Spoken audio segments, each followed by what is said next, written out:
Good news mga kababayan, tatanggalin na ng Philippine Coast Guard ang boyang inilagay na naman ng Chinese Coast Guard. I-deploy na kasi ng PCG ang BRP Teresa Magbanwa at BRP Cabra.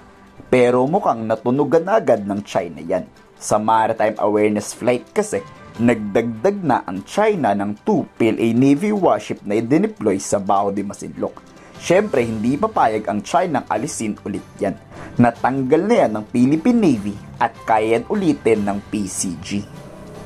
This is a significant increase compared dun sa namataan nating dalawang China Coast Guard vessel lamang nung 2 days ago. No? With regard to our assessment, we think that the Chinese government is once again increasing their presence here dahil mas maayos na ang panahon.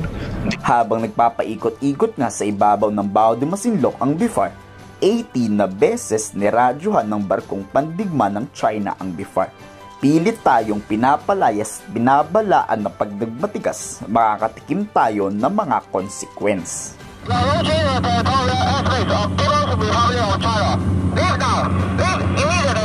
Sinagot at pumalag naman ang piloto ng BIFAR.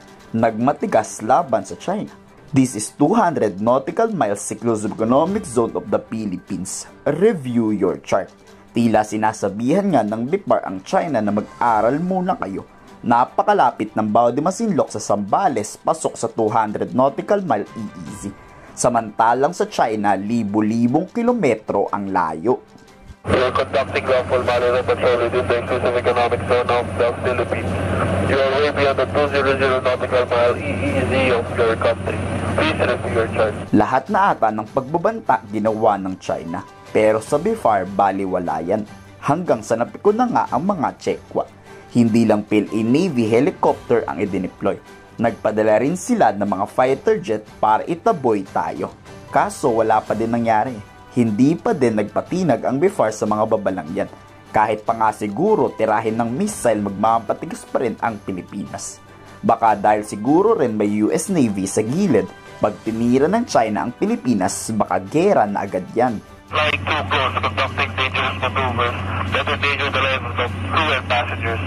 Keep away at distance of aircraft. Para sa amin, ito ang aming sinupaang tungkulin. So, we're just going to focus on our jobs. Saludo tayo sa BIFAR pilot. Napakatapang nila sa kabila ng banta sa kanilang mga buhay.